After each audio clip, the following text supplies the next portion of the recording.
Salam, hər vaxtınız xeyir olsun. Bugün 6-cı sinif riyaziyyat dərsindən bir neçə sualın izahını verəcəm. Əsasən mövzu tənlik qurmaqla məsələ həll edir. Gəlin diqqət edək. A məntəqəsindən yola düşən avtomobil 2 saat A kilometr sürətlə, sonraki 3 saat ərzində isə B kilometr sürətlə hərəkət edərək B məntəqəsinə çatdı. Bizə əsasən şəkil əsasında da veribdir.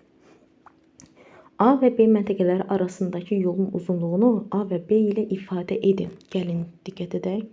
Deməli, biz ifadə şəklində yazacağıq. Yəni, 2 vurulsun A, üzərinə gəl, 3 vurulsun B.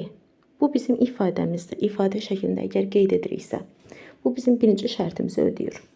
İkinci şərtə əsasən, A bərabərdir 80, B bərabərdir 70 olduqda ifadənin qiymətini hesablayın. Gəlin diqqət edək. A bərabərdir 80-dirsə, 2 vurulsun 80. Üzərinə gəl, 3 vurulsun 70. Bərabərdir 160 üzərinə gəl 210 edər 370. Deməli bizim ümumi yolumuzun uzunluğu 370 kilometrdir. Aha. Keçək ikinci sualımıza, yəni məsələ 13-ə. Deməli məsələ 13-də nə deyir bizə? Deyir şəkildəki fiqur düzbucaqlı və kvadratdan ibarətdir. Fiqurun sahəsini x və y ilə ifadə edin. Deməli bizdən nə istəyir? Yəni ifadə şəklində qeyd edəcəyik. Birinci düzbucaqlıdır bir hissəsi, ikinci hissəsi isə kvadratdan ibarətdir və bunun sahəsini tapmalıyıq.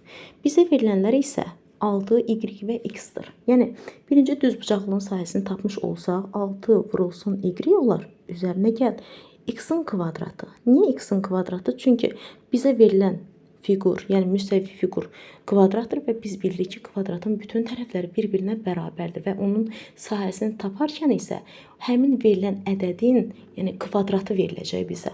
Yəni bizim fiqurun, yəni ümumi fiqurumuzun sahəsi 6y üzərinə gəl x-in kvadratıdır. Keçək ikinci şərtə. X bərabərdir 4, y bərabərdir 7 olduqda fiqurun sahəsini tapın. Tamam, gəlin tapaq. X bərabərdir 4 olarsa, x-in, yəni kvadratın sahəsi nə olar? 4 vurulsun 4 olar. Bərabərdir 16-dır. Y bərabərdir 7 olsa, 6 vurulsun 7 bərabərdir 42. 16 üzərinə gəl 42 bərabərdir 58 olar. Deməli, bizim fiqurumuzun ümumi sahəsi 58 kvadrat santimetrdir. Növbəti şərt.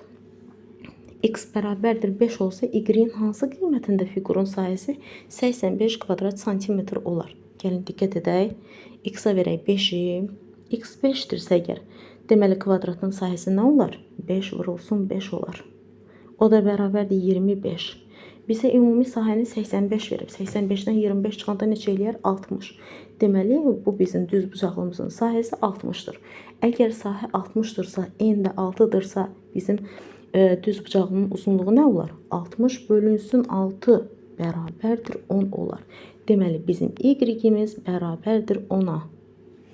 Bugünlük izahım bu qədər. Əgər izah yararlıdırsa, videomuzu bəyənməyi, kanalımıza abunə olmağı unutmayın. Hələlik.